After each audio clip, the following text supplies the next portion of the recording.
Silence, s'il vous plaît. Moteur. Ça tourne. Annonce. Action.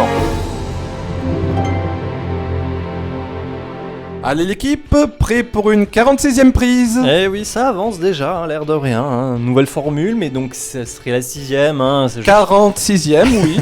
Je chipote un peu à chaque fois, mais... Je suis d'accord seulement avec la deuxième partie de ton numéro. Bon, très bien, c'est déjà ça. Alors, bon, rappelons le concept rapidement. Hein, donc, 5 mots. Les 5 mots annoncés toujours avant de commencer le tournage d'une prise. Exactement. Pour les 4 premiers, donc silence, moteur, ça tourne, annonce. Voilà, ces 4 premiers, ce sera pour un dégradé de la sortie la plus importante et plus confidentielle. Et le dernier, donc action. Le film que nous recommandons. Qui nous inspirerait le plus. Alors, pour les sorties, donc cette semaine du 6 novembre 2019. Et donc, on commence tout de suite avec Silence. La belle époque.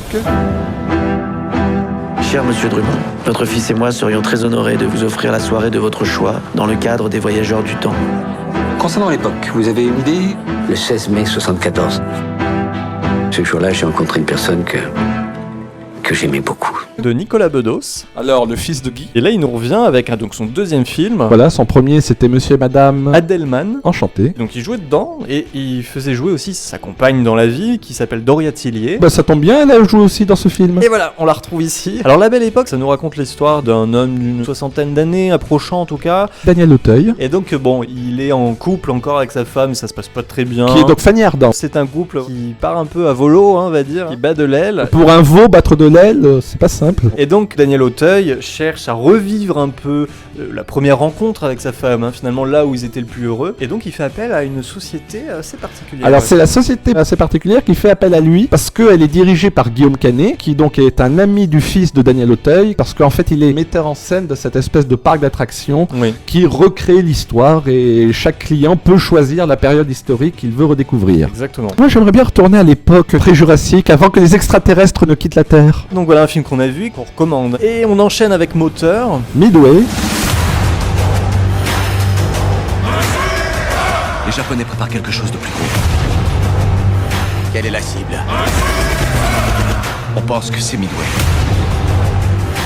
De Roland Emmerich. Et il nous revient donc pour son 17e film et avec donc un film qui reprend cette période, donc qui fait suite à la bataille de Pearl Harbor. Hein. Les Japonais n'ont pas dit leur dernier mot finalement et donc s'apprêtent à livrer une ultime peut-être offensive qui mettrait à mal l'armée de l'oncle Sam. Que dis-je de l'oncle Sam ? De tonton Sammy ? De tonton Sammy, voyons pour les intimes, bah oui. Et donc les Américains préparent un peu, c'est ça, la contre-attaque en essayant de déchiffrer les codes secrets de l'armée japonaise. Voilà, on aurait presque l'impression d'un cousin d'Enigma. Surtout qu'on est plus ou moins dans la même période historique. Tout à fait. On continue avec Saturne, Place des Victoires. Comment tu t'appelles ?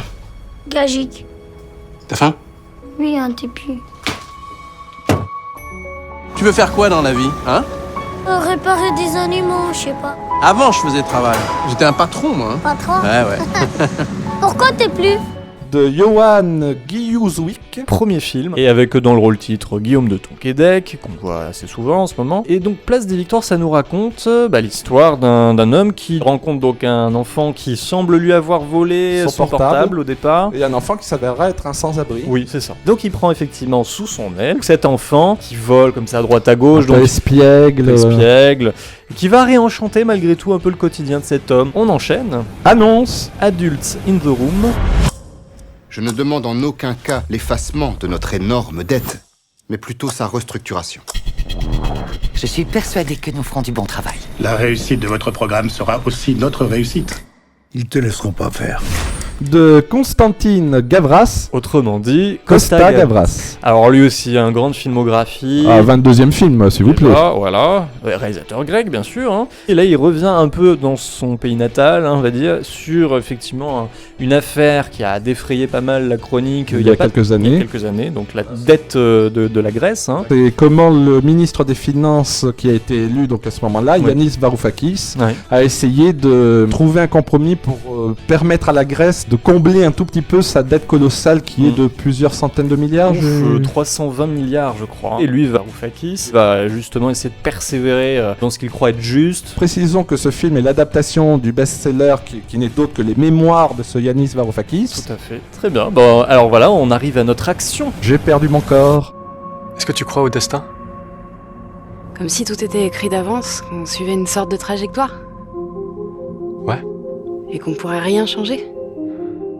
À moins de faire... un truc complètement imprévisible et irrationnel. Donc de Jérémy Clapin. Premier long métrage animé. Oui, dont on avait parlé dans un avis à vif aussi. C'est le 42.2 spécial Cannes parce que, disons-le, il a été projeté à Cannes dans le cadre de la Semaine de la critique. Dont il a eu le premier prix, non? Au moins le premier prix. Et il n'avait pas aussi eu des prix au Festival d'Annecy? Oui, il a été assez plébiscité là-bas, il a eu un prix également. Ouais. Jérémy Clapin qui avait fait des courts-métrages, bien entendu. Skizen, l'histoire vertébrale, Palmipédarium. Beaucoup d'inventivité effectivement dans ce qu'il fait. Et de poésie. Et de poésie, ça en manque pas non plus donc dans son premier long métrage.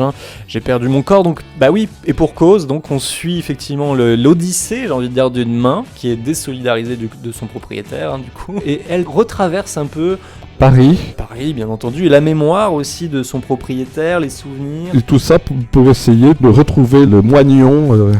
On va dire ça comme ça. Qui n'attend qu'elle. C'est une très belle musique aussi, signée par Dan Levy. À recommander chaudement. Alors, on enchaîne avec la section coupée. Mais oui, ne les oublions pas. Mais oui. Voilà, par exemple, il y a l'audition de Ina West. C'est l'histoire, on va dire, d'une prof de violon qui croit vraiment au talent d'un jeune élève qui se présente. Voilà, d'un élève qu'elle impose même à ses collègues, parce qu'apparemment les collègues ne voulaient pas de son entrée dans le conservatoire. Qu'elle essaie donc d'amener jusqu'à une compétition. Malheureusement, il va y avoir un accident qui va peut-être compromettre tous ses espoirs en lui. Enfin voilà. Et enfin, alors le deuxième coupé, c'est le nouveau film de Georges Méliès. Georges Méliès qui est un réalisateur plein de talent et d'avenir. C'est exactement. Promis un grand avenir. Oui. Donc le voyage dans la lune. De Rasmus A. Silverstein. Ce n'était donc pas Méliès? Non, ce n'était pas Méliès. Oui, voilà. Donc film d'animation, troisième volet d'une trilogie. Alors c'est deux animaux qui gagnent leur voyage à la destination de la Lune. Dans une période où tous les pays se disputent le droit de planter leur drapeau sur le sol lunaire. Donc ça promet quelque chose d'assez rigolo, voilà, peut-être plus pour les plus jeunes, mais en tout cas avec ce petit clin d'œil quand même pour Méliès, donc ça fait plaisir. Très bien, voilà, encore vraiment une grande semaine, mais récapitulons un peu toutes ces sorties. Avec plaisir, nous avons commencé avec Silence, La Belle Époque, de Nicolas Bedos, ensuite Moteur, Midway, de Roland Emmerich, puis Saturne, Place des Victoires, de Jan Giluzwick, enfin donc Annonce, Adults in the Womb, de Costa Gavras, et enfin Action, J'ai perdu mon corps, de Jérémy Clapin. Donc vraiment, il y a de quoi faire, vraiment régalez-vous, vraiment pour tous les âges, tous les goûts. Voilà, nous on vous dit à la semaine prochaine. Et oui, parce qu'il nous reste encore bien des prises à tourner pour notre grand film du cinéma, et aussi parce que tous les chemins mènent à Ciné Sérum. Coupé.